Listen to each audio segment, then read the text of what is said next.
Arratsalde on guztioi eta hasteko eta behin izan zaitezke noski ongi etorri. Beste behin badakizue udaberria heldu eta batera betetzen zaigu gure Azkuna zentroa letrez eta liburua gainera badoaz mugen gainetik, ezta? Gutun zuria Bilboko letren nazioarteko jaialdia hastera doa. Gainera, hementxe izango dugu apirilaren bira bitartean dakizuen bezala. Itzuliz usu mundua, todo mundo es traducción, lost and found, in translation izenburupean datorkigu. Bienvenidos y bienvenidas, sobre todo, Ian. Ongi etorri, gutun zuria jaialdiaren edizio berri honetara. Dakizuenez, ezinbesteko hitzordu bat bihurtu da gure agendan, hainbat sortzaile, literaturgile eta pentsalari ezagutzeko, horietako batzuekin egongo gara gaur ere, ingelesez hitz egitera doa orain. Sure that it is for us to come here, to meet you here again. Welcome to all of you. Gutun zuria dakizuen bezala, noski presentziala da eta plazeri izugarria da auditorio hau horrela bete-beteta ikustea, ezta? Baina badugu beste alde bat eta esan dezakegu off eta online hori dela, ezta? Decía que es presencial, pero también virtual. Y mira cómo no. Virtualki ere antolatu dugu begirada bat, ikusteko mundua nola doan, esperientziatan, kulturatan, lurralde artistiko eta generotan, hizkuntzatan, lenguaiatan, nortasunetan. Landu eta hausnartuko duguna, noski zeuekin batera, ezta? Miramos a la traducción como una forma de estar en el mundo. La entendemos así. Horrela, ulertzen dugu itzulpena munduan egoteko modu bat bezala. Hartzen diguna munduan egoteko era bat bezala ulertzen dugulako, ezta? Eta noski, agenda ikusiko zenuten bete-betea da, oso proposamen zabala eta anitza da. Zer izango dugu? Berehala esan dizuedan bezala, hementxe prest dago eta ekitalditxoa izango dugu errepikatuko dena apirilaren bira bitartean. Baina ikusezazue, goizean aurkezpenak izango ditugu. Narrazio eta berriak, literatura, komikiak, arratsaldean saio bikoitza izango dugu. Eta jaialdiaren aurretik izan dugun mediateka hori, eta gainera luzatzen dena, noski egunotan zehar ere bai. Eta beste kontu garrantzitsu bat, azeta espazioa, plaza bada, atrioak ere hori eskatzen du, ezta? Biltzea eta noski elkarrekin egotea, ezta? Hortik sortzen dira hausnarketa horiek. Decía que, bueno, tenemos... Hainbat ekitaldi ditugu 30 proposamenetik gora, debateak, eztabaidak, elkarrizketak, kultura eta nortasunen arteko loturak lantzeko, literatura genoren arteko lokarriak lantzeko, itzulpenaren eta idazketaren arteko lokarriak lantzeko 6 egun hauetan, ia 50 bat idazle izango ditugu.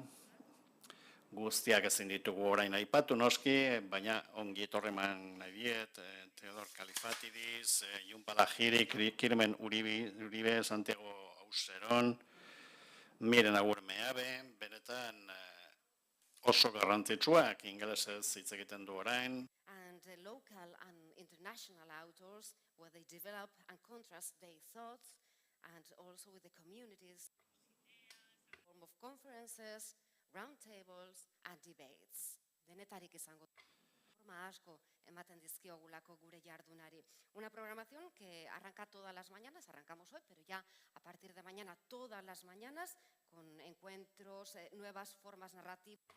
Esan bezala, goizero literatura, komikia, liburuen aurkezpena, eukiko dugu, arratsaldeetan, saio bikoitza, hemen auditorioan, ikuskizunak ere bai. Ez dut gehiegi luzatu nahi, oso agenda zabala baita, baina bai azpimarratu gutun zuriaren forma berezi hori motoreak abiatzen direnean zer gehiago esango dugu? AZ espazioa. Oso garrantzitsua da, plaza publikoa da. Decía que AZ, pues vamos a decir que es una plaza pública, ¿no? Un espacio vivo y muy dinámico. Topaleku bizi bat izango da, edo hori da gure asmoa, musikak, irratiak eta poesiak lekua izango dute bertan. Proiektuak, ekimen literarioak eta abar luzeak, baina AZ espazioan garrantzitsua da bizirik dagoela eta dinamikoa dela esan dizuetan bezala. La traducción, comunicación, la exploración. Itzulpena eta lengoaia eta formato desberdinen komunikazioa izango da ekintza guztien oinarria. Mediateca, ¿no? Mediateca ha comenzado ya y lo tendremos durante el Festival Gutun Zuria. Gaur hasi, jaren bira bitartean badaukagu gozatzeko modua eta beraz gure gonbidatuak hartzeko unea da, no? Itzuliz usu mundua, todo mundo es traducción, lost and found in translation. Santiago Auseron eta Iñaki Esteban hartuko ditugu, txalo bero batez eta zuek ere bazarete Gutun Zuriko protagonista. Ongi etorri eta hartu ditzagun txaloz.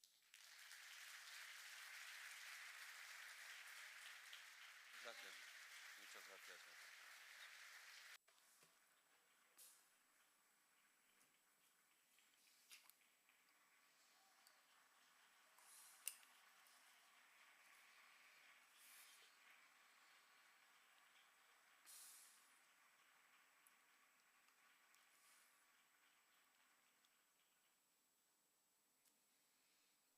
Arratsaldeon edo Gabon, eskerrik asko berriro hemen Gutun Zurian egoteagatik.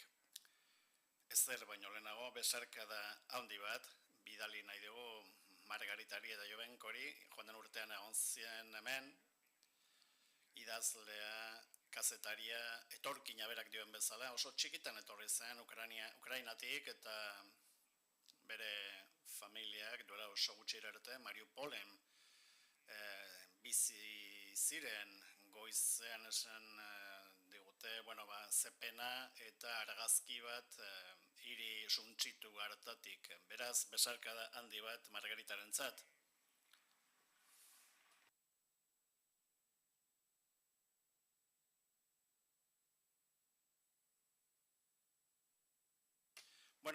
Hemen dugu Santiago Auseron, dakizuenez, Radio Futurako sortzailea, Juan Perro izenarekin ere, ibili da, kantari, ikertzaile, hainbat musika lorretan, eta filosofian doktorea ere bai.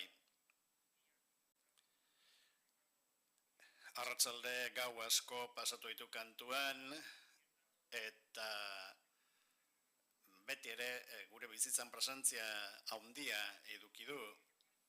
Duela gutxi arte sonora izeneko liburu bat argitaratu du, antzinako Greziara eramaten gaituen lan bat. Saiatuko gara pixka bat definitzen, berarentzat arte sonoroa soinuen artea da, musen artea, musikaren eta hitzen artea, edo abesti edo kantuen artea. Santiago oso txikitan deskubritu zuen Zaragozako zine batean hain zuzen ere, kontatu? Arratsaldeon, Gabon, Bilbori ere nire agurra, oso momentu biziak bizi izan ditut, musika adiskidetasunaren ikuspegitik, eta benetan pozgarria da niretzat, Bilbora itzuli ahal izatea, eta nire bihotza hemen Bilboko ibai edarraz beteta sentitzea. Gutun Zuria izeneko jaialdi zoragarri honetan, eta eraikin miresgarri eta benetan harrigarri honetan egoteagatik, benetan pozgarria niretzat hemen egon ahal izatea, eta Iñakirekin elkarrizketan egotea, berak kultura handiko gizona baita. Saiatuko gara ideia batzuk partekatzean, batzutan ez dira errazak, arte sonora liburua. Liburu honek mende laurden bat behar izan du. argitaratu ahal izateko. Musika lanbidearekin batera idatzi dut nolabait, eta Iñakik aipatu ditu El ritmo perdido izeneko beste liburu baten agertzen diren aipu batzuk, hau ere anagraman argitaratuta dago, eta esan beharra daukat hasierako atalean nik esaten nuela zein izan ziren niretzat momenturik garrantzitsuenak umean nintzenean noiz piztu zen soinuarekiko interesa, eta gainera ilunpetan esan beharra daukat, egia da zineak, nire amona batek Cine Dorado zineman lan egiten zuen, Errepublika era fusilatu baten alarguna zen, eta lan umil batean lan eginez atera zuen bizimodua, eta hori niretzat abantaila handi bat izan zen. Izan ere, amonak eramaten ninduen, zinera uzten zidan sartzen, eta bazeukan arropa aldatzeko lekuan, han uzten ninduen, gero eramaten ninduen azkenengo lerrora, eta 4-5 urtetik aurrera, hasi nintzen helduentzako pelikulak ikusten. Eta ilunpetan amplifikatzen den soinua halako leku mental barneratu bat izan zen, ez dena etzen musika, noske soinu amplifikatu horretan dena etzen musika. Ume baten ikuspegitik noski zirrara handia sentitzen nuen elkarrizketa edo dialogoengatik, tiroak ere egoten ziren askotan noski, eta zati musikal biziak ere bazeuden edo musu bat hurbiltzen zenean ere bai. Eta, oso unkigarriak iziren tiroketen arteko pasartetan, adibidez, arrantxera mexikarrek entzuten zirenean, ni saiatu nintzen ikasten horlako arrantxerak jotzen, baina, zarata besterik ez nuen egiten, edo kantariek egindako alarauak edo repikatzen nituen, edo gero horlako oiurik ez botatzeko esaten zidaten arte. Beraz, jatorrizko interes sonoro hori hasi zen forma hartzen baitare nire logela ilunean. Etxe pixka bat modernoagoa zen, aldatu ginen etxe batetik bestera, aita topografo lana utzita, ibili zen lanean Ipar Amerikarren base militarrean lan egiten, topografo bezala, eta ondoren lanean hasi zen soldaduentzako entretenimendu akitaliak antolatzen, eta bere lagunak askotan etortzen ziren gure etxe berrira, pixka bat, ez zuen zerikusi handirik, erdialdeko etxeetako kutsu ruralarekin, eta disko asko iristen zitzaizkigun. Oraindik, nire guraso gazteek egiten zituzten festak eta jaiak eta, musika entzuten nuen, swing, jazz eta horrelakoak. Eta hori normalen ilunpetan, gure logeletan entzuten genuen, beraz ez geneukan irudirik, edo bakoitzak bere buruan zeuzkan irudiak, besterik ez geneuzkan. Eta hori izan zen hurrengo pauso bat, nire iniziazio prozesuan, soinuarekin izandako iniziazioan. Nire etxen jazza entzuten zen, swing, Duke Ellington, Ella Fitzgerald, Nat King Cole. Baina, umeok, irrategatik ere, bagenekien, zeudela Londresen kantari talde moderno batzuk, iletsuak, Eta zenbait disko makinetan ere, bueno, lehendabiziko musika aleak eta ikusten hasi ginen garai hartan. Hortaz, iniziazio sonoroarekiko prozesu arraro bat izan zen. Esan behar dut nolabait geure barrukoa edo geure barru-barruan dauen sentimendua, noski irudien nagusitasunak menderatzen du, nire garaian gainera presentzia militarrarekin nahaztuta. Esan nahi dut oso nolabait baldintza imperialista baten azpian zegoela, Gerra ondoko Espainiako Marshall planaren ikutu batekin, baina esan bezala soinuarekiko interesa hau nire kasuan ez da mugatzen arazo geopolitikoetara edo pentsatzera zergatik belaunaldi bat hasi ginen mundu horretako musikarekiko interesarekin. Nire lanbide ikasketan zehar deskubritu nuen zerbegiago bat zegoela. Ez zela bakarrik mendekotasun imperialista horren eragina. Bat zegoela alako parte hartze bat ere bai. Nolabait penintsulak edo penintsulako kultura desberdinek ere parte hartzen zutela beste etnia batzuekin. Batez ere mundu berriko etnia berriekin, gainera joan etorriko bidaia batean mundu berriaren eta mundu zaharraren arteko harremana bat zegoela eta, bueno, ikusi genuen rokeruak ez ginela bakarrik propaganda imperialistak galdutako umeak bakarrik baizik eta kontzientzia bat ere pizten ari zitzaigula, ez? Halako kultura multietniko bateko partaideak ere baginela. Bueno, zure gurasoak aipatuta, behar bada, bueno, zu ingeniari izatea lortu nahi zuten, baina zure bidean zerbait gurutzatu zen. Bai, bueno, familia ugaria ginen, gero gutxituz joan dena,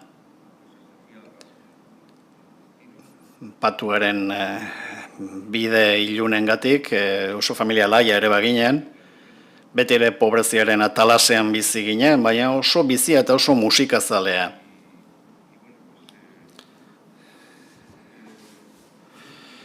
Eta nik banekien zailtasunak zeudela etxean hilaren bukerara iristeko, eta oso goiz hasi nintzen lanean, 15 urterekin, delineante aprendiza sartu nintzen, aitaren enpresan, eta nahiko bihotz berak ziren nirekin. Huelban izan zen, Portugalgo mugatik hurbil, eta batxilleroko laugarreneko errebalidara arte eskola maisu batekin ibili nintzen. Eta gero esan zian, bueno, 5. eta 6. zure kontura bukatu behar dituzu, eta hala egin nuen. Huelbara joan nintzen, azterketak egitera, baina bitartean delinealte lanak egiten nituen, eta, bueno, saiatzen nintzen musika talde bat egiten, soul kantari beltzen ikutuarekin, bueno, garai hartako herri hartako umeen ideia bat zen hori, bai? Eta, bueno,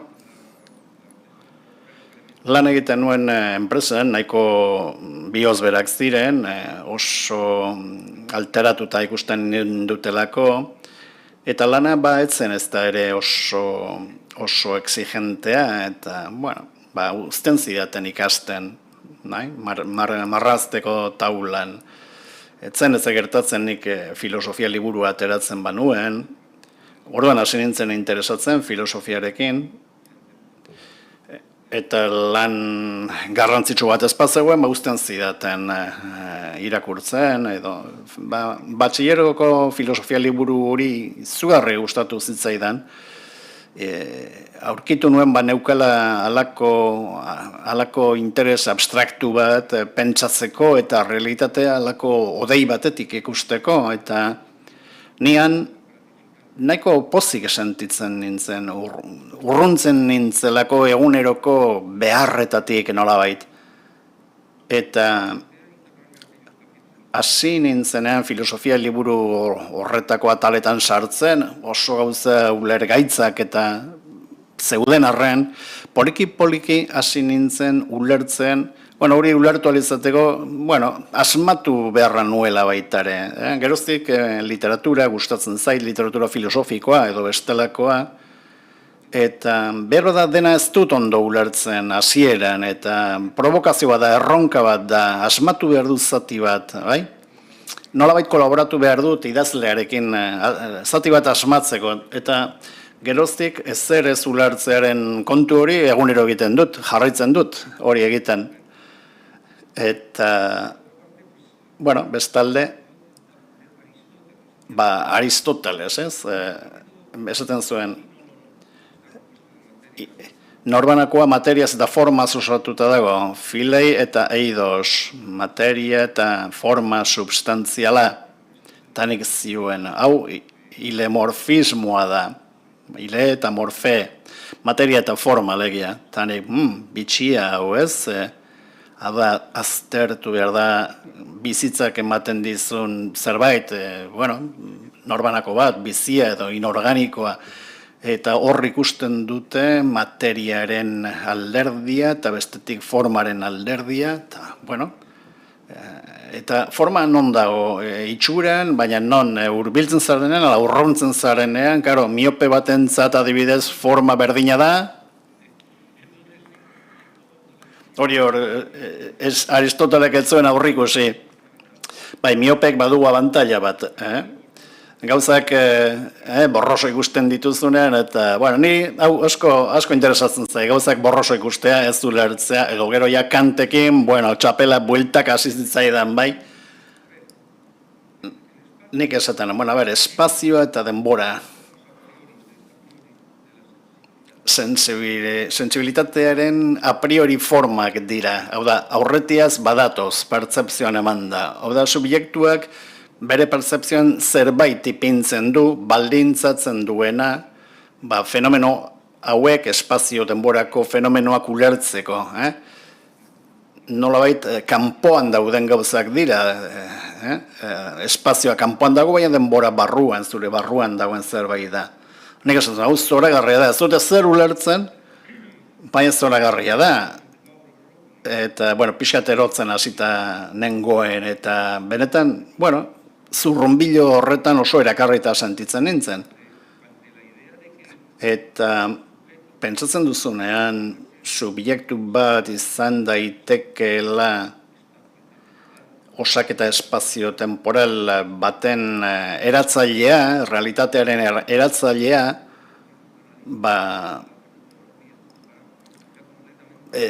Espainiako kanala eta portuetako ingeniari bihurtzea, benetan erokeria bat zen, eta familian esan nienean Madrilera joan nahi nuela filosofia ikastera, sekulako auziak eduki genituen etxean. Enpresan gainera esaten ziaten. Mutilari ordainduko dio ingeniari karrera, enpresan gelditzeko, eta ni beste plan batzuk nituen. Plan horietatik guztietatik etorri da liburu hau, Arte Sonora, Las Fuentes del Pensamiento Heleno.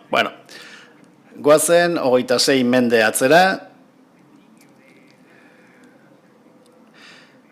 Grezia klasikoa deitzen denaren hasieran gaude, Santiagok dioen bezala, bertan musika alde guztietan zegoen jarduera zen, eta gainera ospe handikoa kantuaren bitartez, oroitzapen komunak transmititzen ziren, eziketarekin zati garrantzitsu bat zen, gimnasiarekin batera, balioak irakasteaz gainera, musikak, baitare jainkoen sariak eta zigorrak irakasten ziren musikaren bitartez, kantuaren bitartez, hori da zure liburuaren abia puntua, ez? Bueno, Madrilera iritsi eta filosofia ikasten hasi nintzenan oso aseta sentitu nintzen lanetik irten eta joaten nintzen postasun handiz ikastera. Hori izan nire momentua bai eta benetan grin handiz, pasio handiz bizi izan nuen. Fakultatean denetarik zeuen, gorri asko, baina monjak ere bat zeuden, frankismoaren azkenengo urteetan oso giro bizia zegoen, eztabaida bizia zegoen, eta, bueno, hor, hasi nintzen lotura handia edukitzen Greziako pentsalari zarrekin, batez ere Joniako pentsalariekin, lehendabizikoak edo direnekin, edo Mendebeldeko pentsamenduren hasierako pentsalariekin. Ni benetan oso ikututa gelditu nintzen, presokratikoekin, eta hain zuzen ere, horrek eraman ninduen gogoa izatera, batez ere musika munduan sartu nintzenean, konturatu nintzen, edo onartu nuen, kantari moderno bat bihurtzeko erronka, eta esan nuen, bueno, gogoetarako gaia izateko balioko ditonek, ni pentsalaria, bai, pentsalari izan nahi dut, baina zertan pentsatu behar dut. Orduan, musika negozioaren gatazkak nahiko, bueno, gogorrak ziren, eta benetan gogoetarako gai asko eman ziaten, eta insomnioarekiko ohitura ere hartu nuen. Radio Futurarekin, nire, bueno, lagunek ikusten induten furgonetara iristen Aristotelesen metafizikarekin, eta noski sekulako aurpegia jartzen ziaten, bueno, ziria sartzen ziaten after show delakoan, batzutan tabernetan edo gasolindegietan bukatzen genuen, eta egun argiare astearekin batera, adarra jotzen ziaten, bueno, zer mozuren metafizika hori, eta, bueno, nik banituen nire baliabideak, ez nuen lo egiten asko, eta asko irakurtzen nuen, gau ez. Eta, bueno, horri esker jarraitu nuen filosofia ikasten, Radio Futura bitartean, eta gutxineka konturatu nintzen Grezia klasikoarekiko zaletasun horrek bazuela beste ifrentzu bat, bueno, ni poeta zalea nintzen, konturatu nintzen, lehendabizeko bertso grekoetako ikasketa, niretzat izan zitekela eskola on bat bertsoak kantatzeko gaur egungo mundu modernoan, orduan, bueno, halako bitasun bat sortu zen nire baitan, batetik bertsoaren azterketa, gure hizkuntzen erroak eta sustraiak, hizkuntza batzuenak, euskararen sustraia beste zerbait da, zoragarria, eta beste alde batetik, mundu berrira eramandako beltzen kulturatik etorritako eraginak, bai? Hor eragina asko nituen ere barruan eta horrek benetan gogoeta behar zuen. Gogoeta eskatzen zidan. Eta hasi nintzen antzinako Greziako lirika irakurtzen, filosofia irakurtzen, baita filosofo garaikideak ere irakurtzen, Parisera joan nintzen, 1977an doktoradutza egitera, Complutensean lizentziatura bukatu nuenean, eta gero, 1979an Radio Futuran sartu nintzen, eta, bueno, nire bizitza beste bide batetik joan zen. Baina filosofiaren ikasketa ez da inoizeten. Radio Futura bukatzea erabaki genuenean, ez genuelako bizimodu hori nahi, bapatean konturatu nintzen, behar bada, negozio musikalaren kontrako zaunkada bat, bai, bueno, hori etzen txakurrarena eta fonografoarena goratzen duzue ideia hori, bai. Bueno, honek arazo batzuk ekarri dizkit, eta nik pentsatzen nuen, bueno, erdia irabazten balin badugu ere, denbora libre gehiago edukiko dugu, baizera merkatuak ez zaitu barkatzen, marka garrantzitsu bat edo aitortu bat abandonatzen baduzu, batez ere kakofoniak eta zaunkadak baldin baditu. Baina, hori lortzeko borroka oso borroka interesgarria izan da. Eta benetan, ikasketa filosofiko oso garrantzitsua izan da, niretzat ere bai. Orduan, poliki Juan Perrorekin batera, konturatu nintzen nik inskribatu nuen lehendabiziko tesia Antonin Artauduri buruzkoa zela, bai? Bueno, buruzkoa zen, poeta eroari buruz, bai? Gaia pixka darraroa zen, gero bertan bera utzi nuen, aldi batera utzi nuen, eta 80ko hamarkadan berriro beste tesi bat inskribatu nuen, Complutensen, esan ziaten plana ja kadukatuta zegoela, tesina egin behar nuela berriro, eta doktorautze ikastaroak ere bai, esanan, egingo ditut. Eta orduan tesina egin nuen, Antzeinako Greziako musikari buruz, hori 87an edo, eta jarraitu dut lanean, material horiekin guztiekin. Madrilen nengoen bitartean joaten nintzen bibliotekara, edo Bartzelonan, edo Parisen, edo Londresen, edo Roman, beti joaten nintzen liburutegietara, hemen topatzen ez dituen gauzak ikustera, eta benetan privilegio bat izan da niretzat ikerketa horrekin jarraitu ahal izatea urte hauetan guztietan, noski zailtasun handiekin, burua argi edukitzeko zailtasun handiekin batez ere, baina ez da beharrezkoa beti burua argi edukitzea, esperientziak esaten dizu hori, bai? Noizean behin baldin badaukazu zure esperientzia pixka bat berrantolatzeko, eta humila baldin bazara, ez da beharrezkoa munduko pertsonarik argiena izatea, ikerketa filosofiko bat egiteko.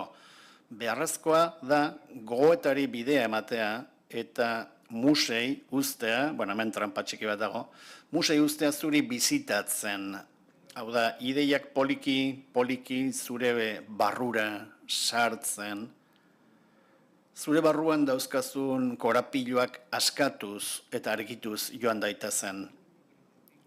Orduan, Grezia zaharrarekiko lotura oso garrantzitsua da niretzat. Deskubritu nuenean Antzinako Grezia musikaren papera oso desberdina zela irakatsi zigutenarekin konparatuta, hori guztiz funtsezkoa izan zen. Helenista batzuen lana hasi nintzen irakurtzen, ikerlan poetiko musikalen ari jarraituz, Homero, epika eta lirika, poeta lirikoak, eta bapatean konturatu nintzen, helenismoa esaten hasia zela praktika musikalak garrantzitsuagoak izan zirela ikerketa klasikoak esan azutena baino. Behar bada, munduko bigarren ahozkotasunaren eragina izango zela, zineak eta diskoakin eta irratiarekin, eta bigarren ahozkotasun garai bat etorri zen, 20. mendean, eta hain zuzen ere soinuaren edo sonorotasunaren garrantziaz konturatu ginen berriro ere gure kulturan. Eta ni, helenistak irakurriz, 20. mendeko helenistak irakurriz hasi nintzen susmatzen, helenistek onartzen zutenean musikak paper oso funtsezkoa jokatu zuela, benetan oinarrizko paper bat jokatu zuela, Platonek Errepublikan dioen bezala, hiritarrak, Atenaseko hiritar bat izango bada, Espartan edo beste hiri batean, Joniako kostaldean edo kolonietan Sirakusan adibidez, beharrezkoa zuen koroan parte hartzea, jakin behar zuen koroan abestu, eta dantzatu baita ere hiriko koroan, horixe omen zen bere integrazioa erakusteko modua. Greziako formazioa aristokratikoari jarraituz, formazioa noski gutxi batzuena baitzen, heziketa musikala hasieran zitaristesek delakoak ematen zuen, hau da maisua, lehendabizi zitarista bat zen, nobleen seme-alabei ziteraren erabilera irakasten diena, eta bertso gogoangarriak irakasten dizkiena, beraiekin datorrelako tribuaren enziklopedia edo antzinako sinesteak, jainkoen ganako sinesteak, eroien adibideak, edo iraganeko ereduak, eta hortik sortzen dela alegiazko mundu oso bat, errealitatearekin batera garatzen dena, eta autore batzuek dioten bezala, antzinatean alegiazko mundu hori, Homeroren poemeetan ikusten dena, entzulek benetako realitatea baino errealago bezala ikusten zuten. Orduan, ikustea musikaren papera fundazionala, funtsezkoa zela, polis edo hirien ariketa intelektualean, hiritarren formazioan eta trebakuntzan, letra maisua zitaristez delako hori ordezkatu baino lehenago, gazten eziketan, zitaristesek antzinako poetak, kantua, musika, dantza irakasten zien, hiriko koros delakoan parte hartu alizateko, baina baita ere ohitura onak, manera onak irakasten zituen. Musika zen, nobleen maisu integrala, eta gero magistez zetorren letren maisua, Greziarrek feniziarren alfabetua importatu zutenean, 8. mendean, Kristua baino lehen, Txipraren bitartez edo euskalo nondik, jakina da alfabeto feniziarra dela, eta horri esker idatzi zezaketela, fonemak idatzi zitzaketela,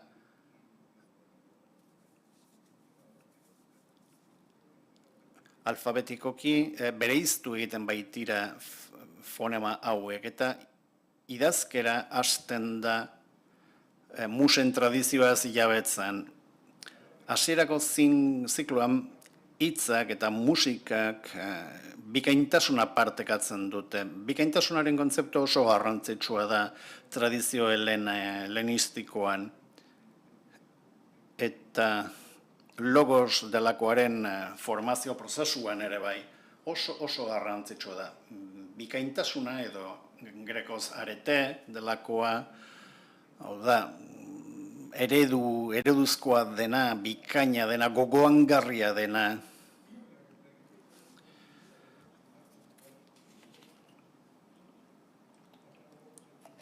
Hemen logos delakoak bere uzta lortzen du. Logos hitzak hasieran uzta esan nahi du.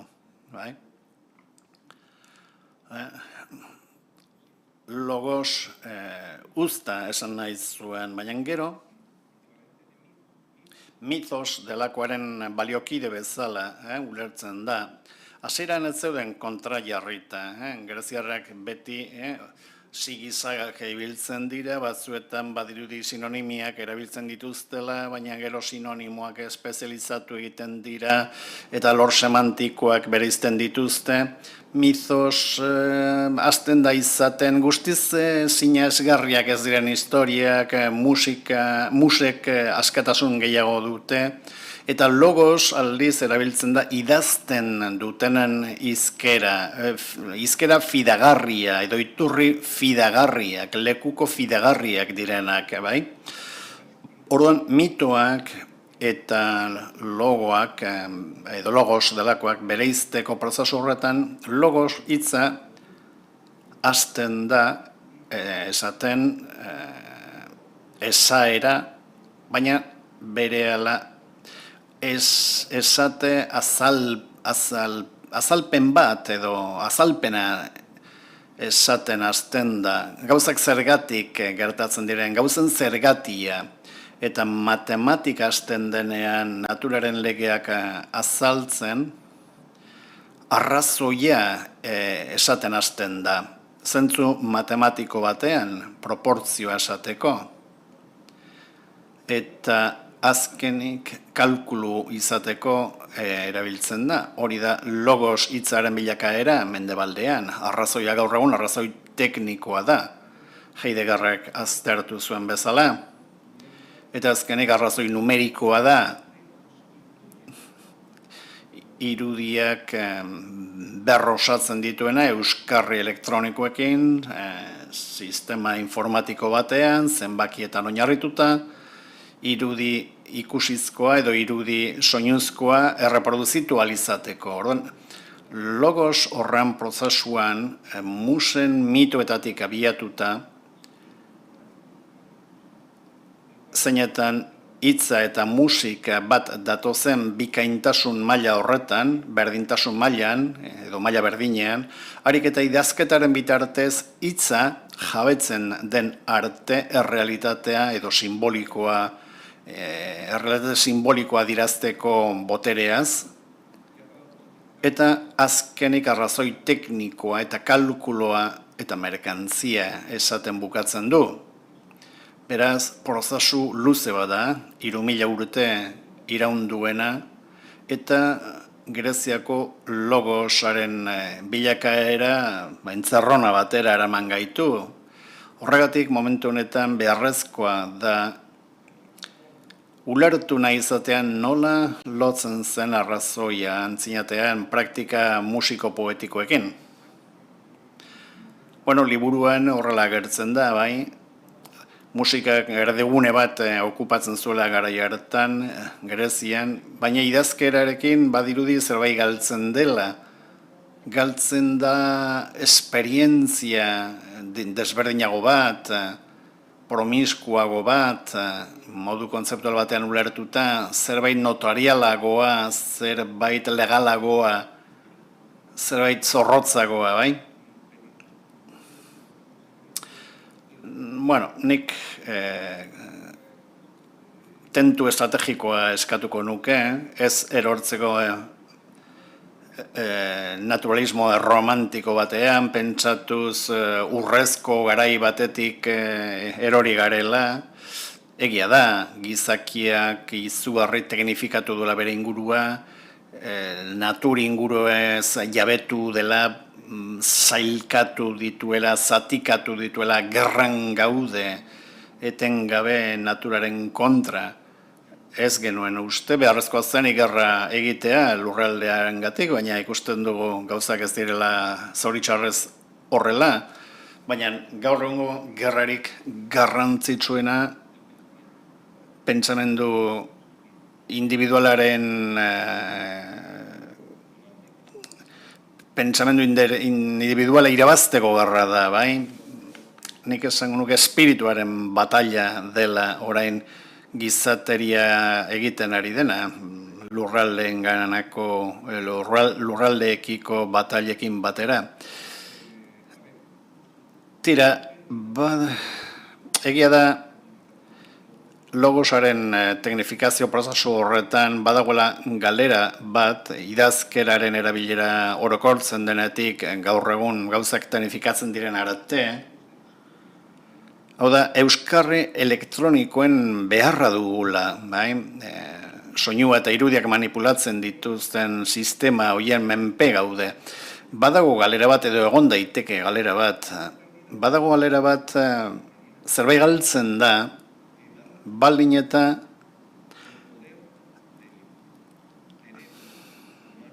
giza burmuinaren ahalmena alde batera uzten badugu, kontuan izan da norbanako bakoitzaren barruan forma errepika ezina duela eta neurobiologiak esaten duen giza garunaren plastizitatea, bere bizitzaren azkenengo momentu arte, gaitasuna duela konexio neuronalak berrosatzeko eta berreratzeko, hau da, askatasun individual horren esparrua uzten badiegu botereei, esperientziak teknifikatzen baitute,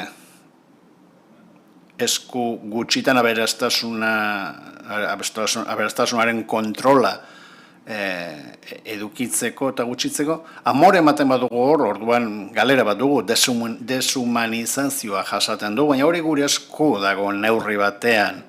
Ez badugu amore ematen, idazkera arma bat izan daiteke, eta ez dogma sakratu bat. Hau da, badago halako idazkeraren sakralizazio bat, noski lehenago mendebaldean, sakratua zen musen koroa eta Apolok zeraman lira, baina baita arkua eta gezia. Batzutan umoren ez zegoenen, lira jotzen zuen, baina beste batzuetan urrundik gezia botatzen zuena zen. Baina musen koroa zuzentzen zuen ere bazen. Orduan, maitasunaren eta diskordiaren arteko borroka hori agertzen da, antzinako mitoetan, Homeroren baitan ikusten da etengabe,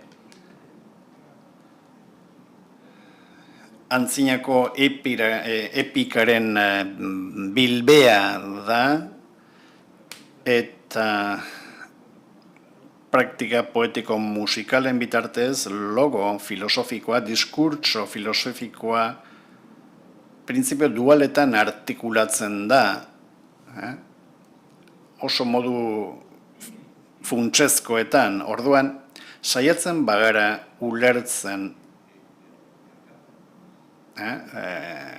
oraindik atzera begiratuta, saiatzen bagara ulertzen esperientziaren informatizazioa, irudien manipulazioa, idazkeraren sakralizazioa, liburuen erlegioak esaten dira, bai? Esaten da. Edo alfabetoaren teknifikazioa,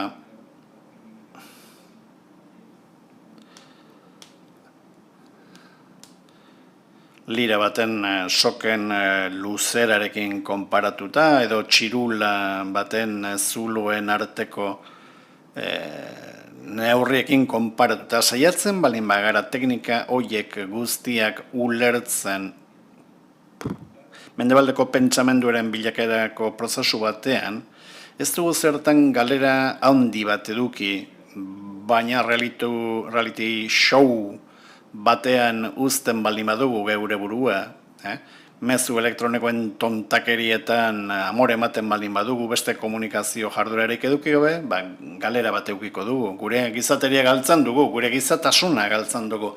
Zer esan nahi dut honekin, ni ez naizela oso zalea, galdutako mundu batekin amesteko, nik uste dut gezurra romantiko bat dela. Eta ez, bestela ez dugu borroka egiten, gizatasunaren duintasuna lortzeko, berreskuratzeko. Kontuan izanik, hitza eta musika direla euskarri funtsezkoak, ahozko soinua eta ahozkoa ez den soinua. Eta biak abesti batean bateratzen dira, airearen vibrazio batzuetan, letra eta musika batera. Bueno, horiek dira gizaki bihurtzen gaituzten euskarriak eta ez telefono mugikorra, edo tablet bat, edo talent show bat. Praktika poetiko musikalak askoz ere sakonagoak dira deskarga digitalak baino, eta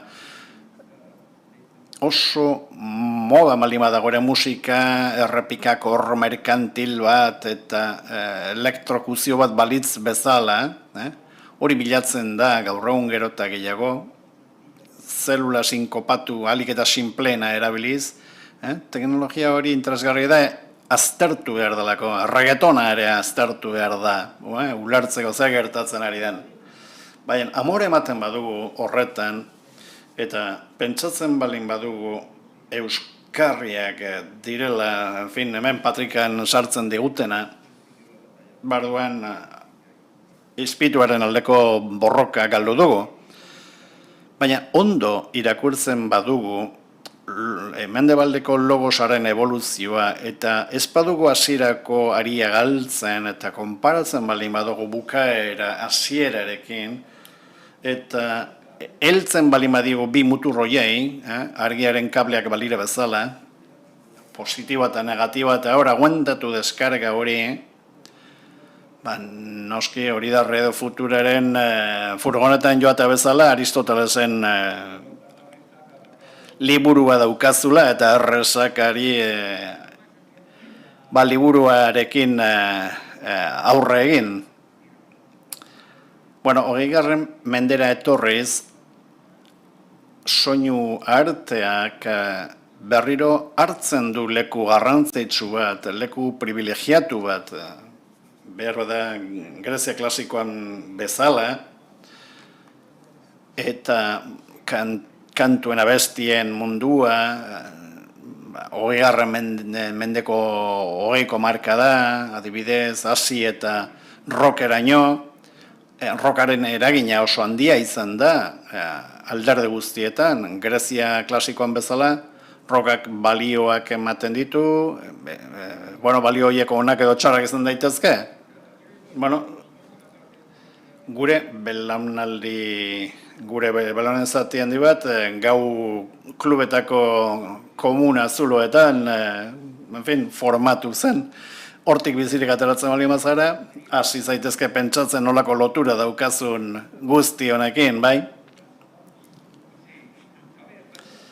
Begira, badago gauza garrantzitsu bat, salto interesgarri bat jo duzu, arte sonoraren ikerketatik aurreko liburura, bai? Afrika beltzaren eragina Iberiako musiketan, hori zen aztertu nuen aurreko liburu horretan.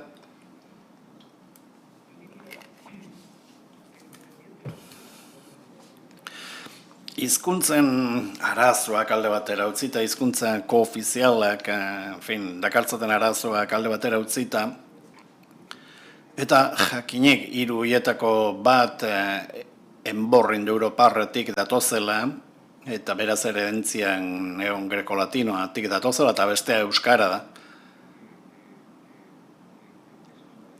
Oraindik misterio ezagutezin bat dena, teoria zoragarriak, baina oso eztabaidatuak daudenak. Badu, beraz hor soinu altxor bat.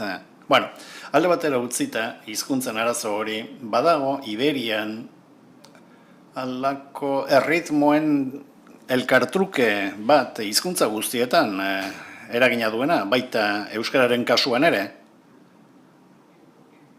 Izan ere, badaude halako fenomeno polirritmiko batzuk eragin beltza dutenak penintsula osoan, baina ez Pirinioetatik gora.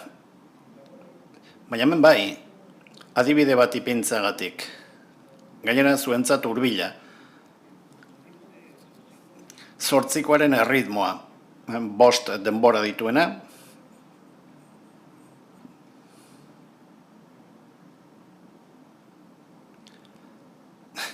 Ingeles ez diot, ekizue.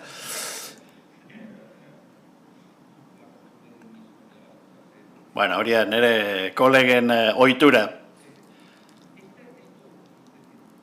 Nondik dator hori, adibidez hau? Zuek konprometitzeko diot hau. Badakit sekulako jardinean sartzen naizela. Baina pasio handiz. Hau adibidez Francisco de Salinasek, bere liburu batean, Salamakako Unibertsitatean irakatsi zuen musikari itsu batzen, berak aipatzen zituen metrika hauek eta erritmo hauek, 5 denboratako erritmo hauek, Espainiako mairuen kantu exaltatioak zirela esaten du. Komunitate desberdinetako folkloristek ikusi dute badaudela loturak, musikologo batzuk ere esaten dute, folkloristek indako landa lanetan 5 denborako antzinako erritmoak interpretatu direla seikuak balira bezala, bat bihiru, errazago delako, eta halako joera bat ere badagoelako, magnetismo bat duelako kontuak, 6 denboratan parea eta inparea txandakatu ditzakela. Numerologia erritmikoa da, oso matematika simplea da. Polirritmia horrela esplikatzen da, 2 eta 3 batuketa da. Parea lehendabizi eta gero inparea eta ondoren. 2 eta 3ko zenbakiak batuz erritmo komplexuenak egin daitezke. Baita komplexutasun handieneko erritmikan, Indian, edo Turkian, edo mundu arabiarrean, bai? Iberiar penintsulan erritmo hauek garatu ziren arabiarrek esaten zuten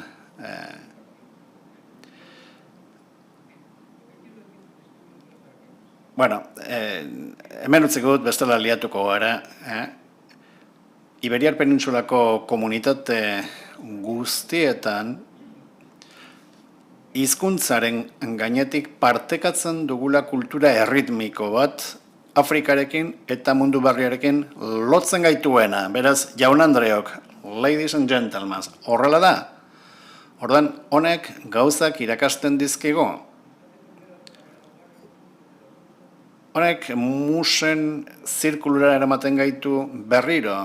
Beraz, arte garrantzitsuenetako baten esparruan, komunitateak azpitik elkarlotzen dira, ez?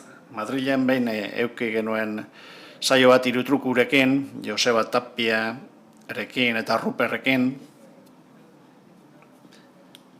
Vicente Martinezekin, zoragarria zen taldea.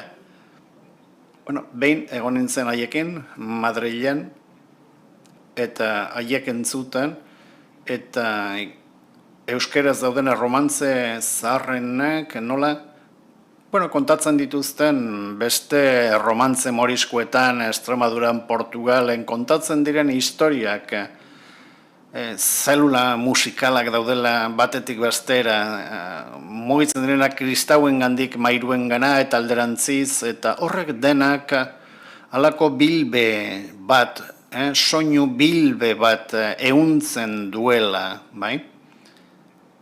Hizkuntzen urdinbrearekin batzen dena, eta Iberian badugu munduari zerbait garrantzitsua esateko. Interes merkantilen teknifikazioaren kontra. Pentagonorentzat edo beste elite militarrentzat lan egiten duten enpresetetatik urruntzeko. Gure armak hor daude oraindik. Musren zirkuluaren hitzaren hizkuntzen bakoitza bere magia sonorarekin eta musikaren artean. Musika ibiltzen balda azpitik lanean beti.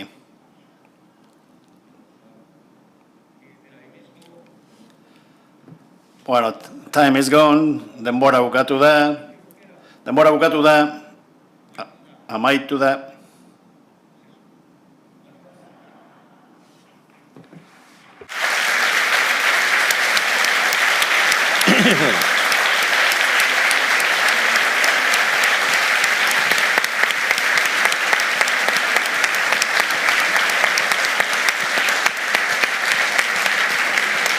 Iñaki, muchas gracias.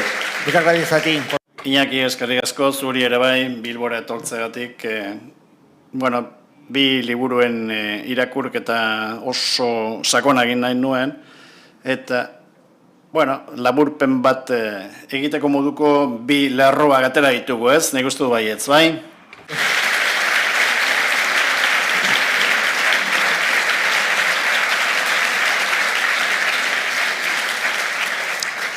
El centro de control nos concede...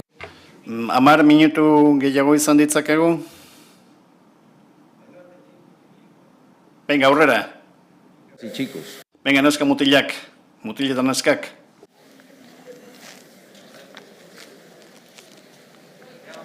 Va, dale. Di. El micrófono. ¿Tienes micro? Sí, sí, sí. Hola. A ver qué te pareció cuando le concedieron. Galdetu nahi dizut, Bob Dylani Nobel saria eman ziotenan zer iruditu zitzaizun? Ba ez hotz eta ez bero egia esateko, 0 gradu. Niretzat ez da bereziki interesgarria edo ni oso Dylan zalea izan naiz. Denbora luzean izan nintzen. Fedea galdu nuen, momenturen batean, batez ere Aita Santuari bisita egin zionetik, etzen behar beharrezkoa bai, gero estandarrak egiten hasi denean Frank Sinatraren moduan, Frank Sinatra nahiago dut. Gero, Fedea pixka berreskuratu dut, badauka azkenengo diskan kantu ameriko bat, 17 minutuko pieza bat, musika berberarekin, Homeroren lira balitz bezala, Kennederen hilketari buruz, izenburuare oso enigmatikoa du, murder, forer. Hiltzaileak ezkutuan gelditu behar du, mendebaldeko eta, ekialdeko lege bat. Orain hiltzaileak gutxiago, ezkutatzen dira Putin ikusten duzu, kameren aurrean oihartuta, bai?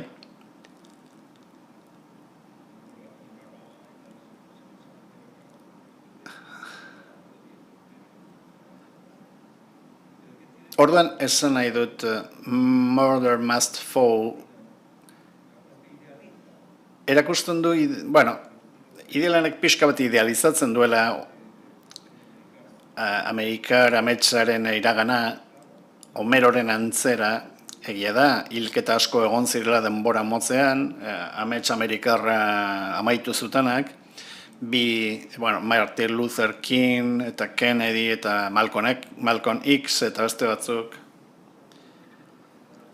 Hiltzaileak ezkutuan gelditu behar duelako historio hori, salaketa bat da, demokrazioaren salaketa bat kontu, hor Dylan esaten ari da, mendebaldeko demokraziaren paradigmaren barruan funtsezko, oinarrizko hilketa, krimen bat dauela haiene. Hemen, Dylan bere hasierako zorroztasuna berreskuratzen ara, horrengatik novela, oso ondo, zatik ez. Baina, rockero, herrikoi, alderrai batek, ez du zertan egon itxaroten, ea novela ematen dioten ala ez, edo Aita Santuak deitzen ote dion, jam session bat egiteko. Nik uste dut, genio romantikoa baztertu behar dugula, musikari klasikoak eta, oraindik nahi dute genio romantikoa lortu. Baina, rockero txakurrek, hortik kanpo egon behar dugu. Ezin gara bide horretan egon. Interesatzen zaidan unibertso bat da, novela, Spotify. The Voice. Niretzat unibertso paralelo bat da. Beste galdera bat?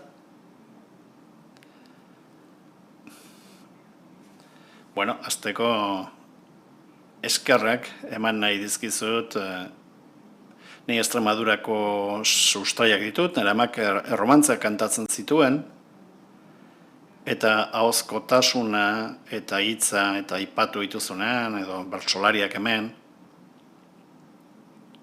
Iruditu zait, zure hitzak oso modu berezi batean iritsi zaizkidala, eta sentitu dut oso garrantzitsua dela hori berreskuratzea, eta jakitea behar bat teknologia baztertu baino gehiago jakitean noiz erabili. Horregatik oso interesgarri iruditu zait. Bueno, eskerrik asko zure hitzengatik eta Bilbo hiriari eta Euskadiri ere benetan eskerrik asko eman nahi diet. Iberiako etnia guztiei harrera egin dielako, aitare ni mainoa naiz eta hemen Extremadurako bat hemen dagoelako, edo Euskaldunak ikuste dituen ondo pasatzen Kadizen adibidez, asko pozten naiz. Horren, esan duzun hori, behar bada gehiegi azpimarratzen dut, ez dut moto bat saldu nahi, baina ikuspegi politiko musikaletik Iberiako aliantzak oso garrantzitsuak direla. Jatorrizko tradizioen konserbazioa bere purutasunarekin, bere garbitasunekin, sustraiekin, hizkuntza mailan, musika mailan, ideien mailan,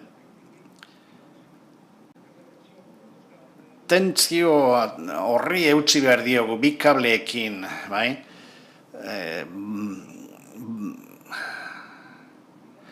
Bertakoaren eta kanpokoaren arteko tentsio hori. Iberia zaharreko komunitateetan, erromatarrek esaten zuten, Iberiako herri hauek oso erotuta daude.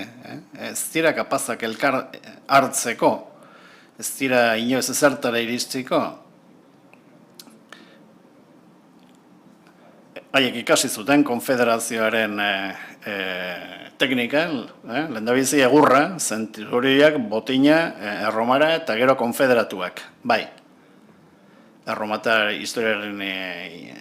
imperioaren historia oso berezia da, noski. Baina badago irakaskuntza bat historian zehar, alegia, Iberian batasun prozesu guztiek gainetik inposatuta torri direla.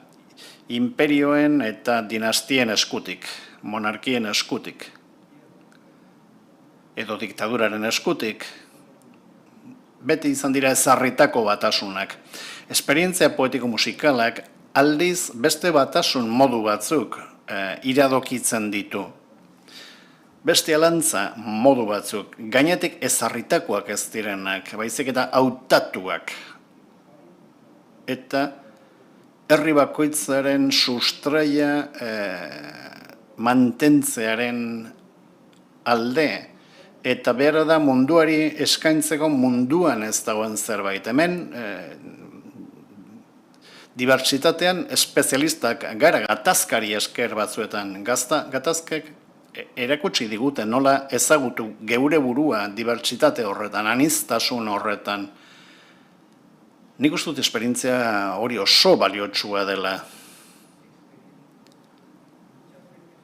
Esperientzia mingarria izan da askotan izan da oso mingarria, 5.000 urte hauetan. Baina behar bada, ikasi behar dugu gatazka horiek aprobetxatzen. Baita ere, ikaskizunak ateratzen behar bada, bikote batean gerta daiteken bezala. Giroa pixka bat berotu, ze gertatzen da. Noski, eskuetara iritsi gabe. Hori ja, tratu txarrak dira. Azken galdera. Santiago galdera harin bat. Nik betian jarraitzen dizut. Eta badago, hobeto esan da, Radio Futura noiz hasi zen estandarretatik kanpoko musika egiten, eta zerbait gehiago esaten duten letrak egiten. Beira, Bilbora etorri nintzen lehendabiziko aldiaz gogoratzen naiz. Hegazkin bat hartu lehendabiziko aldia izan zen.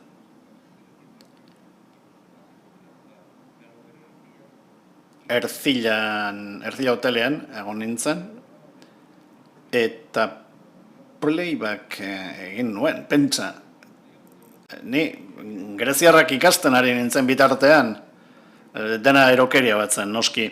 Eta nik benekien hor zerbait gertatzen ari zela. Tximinoarena egin behar dut, ikusteko ze gertatzen den. Horan, lehen diskoko material hori, lehen Radio Futuraren antolatzaileak ekarri zuen dena, baina disko konpainiak, Hispabosak, nahi zuen gu nerabentzako talde bat izatea, eta gu Greziako filosofia ikasten ari ginen, batzuk arkitektura egiten zuten, beste batzuk artea, ordan gure bizio sekretuak geneuzkan, ez geunden prest, fansen munduan sartzeko. Baina urte haiek kariño handiz gogoratzen ditut. Bueno, nahi genuelako borroka egin, bai? Prez geunden borroka egiteko, ikusteko ean orka aguantatzen duen gehiago. Eta azkenik guk irabazi genuen. Eta, bueno, arte egin nahi genuen, humiltasunez, Espainiako kantu popularraren arte egin nahi genuen. Bueno, irabazi genuen, noski jipoi asko hartu genituen, baina aurrera atera ginen. Eta zorionez, aliantza batzuk lortu genituen diskointzarekin, ulertu baitzuten, gurekin ondo konpontzeko, utzi behar zigutela pixka bat gure airera. Ez dute dirua nahi. Bigarren fasea hasi genuen, Jose Maria Kamara torri zenen esatera, oraintxe sinatuko dugu, Barcelonako kontzertu batean, Los Ramonesekin, 1.000 personaren aurrean, 1.000 pertsona zeuden. Eta guen, Los Ramones baino lehen. Bezperen Rambletan beraiekin topatu ginen, gukan kalean gindu zen, haiek zeuden maitxo batean, drugstore batean, orain sex shop bat dagoen lekuen. Antxe zeuden lauak, beraien kopetilea berdin moztuta, antxe, serio, eta hurbildu ginen, geratu ginen txakurren antzera usnaka, begira, elkartu ginen, gonbiatu gintuzten, gero Madrilera, eta, kontua da, telonero lanak egin genituela, eta etorri zen industriako tipo bat, kamara, esatera, sinatu nahi dut kontratu batzuekin. Nik esan, oraindik Hispaboxen askatasun gutuna ez dugu lortu, baina kostala kosta lortuko dugu. Eta esan genion, ez dugu ezer gehiago sinatuko, kontraturik ez. Eta esan zegoen, berdin da, esan zuen, ez da ze gertatzen. Hitzez lan egingo dugu. Eta nahi duzu antizipo bat? Eta guk, ez. Jotzen balin, aztema gara diruarekin, liatuko gara. Ordaindu estudio bat, 3 hilabetez, marketxoa, eta ekipo bat, Mercedes, eta egia da, amplifikadore berbera erabiltzen genuen 300. Erosiko dugu bana eta pedaltxo batzuk ere bai, eta horrela hasi ginen. Eta La Ley del Desierto, 150.000 kopia saldu zituen, eta beste 450.000, eta zer gertatzen. Horri esker, independentzia artistikoa lortu genuela, industria batzuetan, rock and rollarekin oso trebeak ziren, eta lortu zuten, hainbat taldek asko saltzea esperimentazio radikala eginez, baina hori bukatu da. Eta orain banaketa digitalak erabat suntsitu du rock and rolla merkatutik kanpora bota du. Rock and rolla ez da hil jarraitzen du proposamen interesgarri beti izaten. Hori blues bezala da, hilda dago, ja.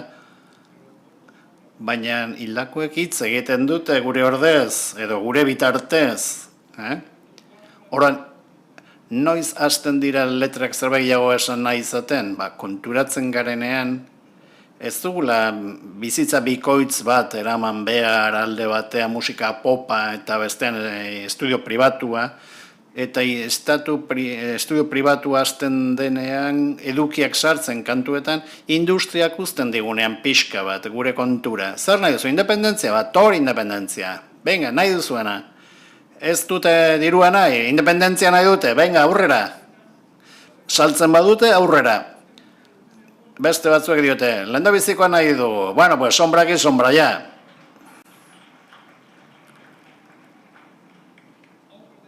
Beste batzuk, nik nahi dut mundu guztia dantzan jarri. Edo, estatu batutako lehen presidentea, pues dale a tu cuerpo alegría Macarena, bai? Hau da, industriak momentu batean uzten zizun, nahi zenuena egiten. Kamaratik pixkat berezia zen. Artista bati begiratzen zion eta esaten zuen. Bueno, tipo honek honela funtzionatzen du. Utzi diezaiogun eta horrela salduko dugu. Bueno, eta horri esker karrera radikal bat lortu genuen. Independentzia lortzea oso zaila da merkatuan. Merkatuak kanporatu egiten zaitu. Bakarri funtzionatzen du Spotifyk nahi duena. Ez zaude mainstream horretan, saltzen diren merkantzia horietan ez zaude, ez duzu roskorik jaten eta Spotify sentimo batzuk ematen dizkizu urtean. Eta talde berriek horrekin ezin dira bizi. Veteranoek, lortzen du boloren bat edo beste egitea, baina gero eta zailago da. Eta pandemiarekin zer esango dizuet. Baina, garai hartan lortu genuen erronka horri eustea, esperimentazio musikalari, bai? Baina orain, zer gertatuko da belaunaldi berriekin? Ez badut reggaeton egin nahi, zer gertatuko zaie? Galera, esan duzuzuk, galdu, hor bai, izugarrizko galera egongo dela. Talentuak, energia, maitasuna, ilusioak. Zenbat musikari ari diren galtzen aukera musikatik bizitzeko ez badira sartzen mainstream horretan. Ez palin badute bihurtu nahi produktu manipulatu bat. Bueno, manipulazio industriala beti existitu da, hori ala da, baita Radio Futuraren hasieran ere bai, horregatik alde egin genuen. Beraz, letrak, hasi ziren zerbait esaten, geure gogoa ipini genuenean, hain zuzena, jendaren gana beste modu batera iristeko. Bueno, Santiago, bukatu behar dugu, eskerrik asko.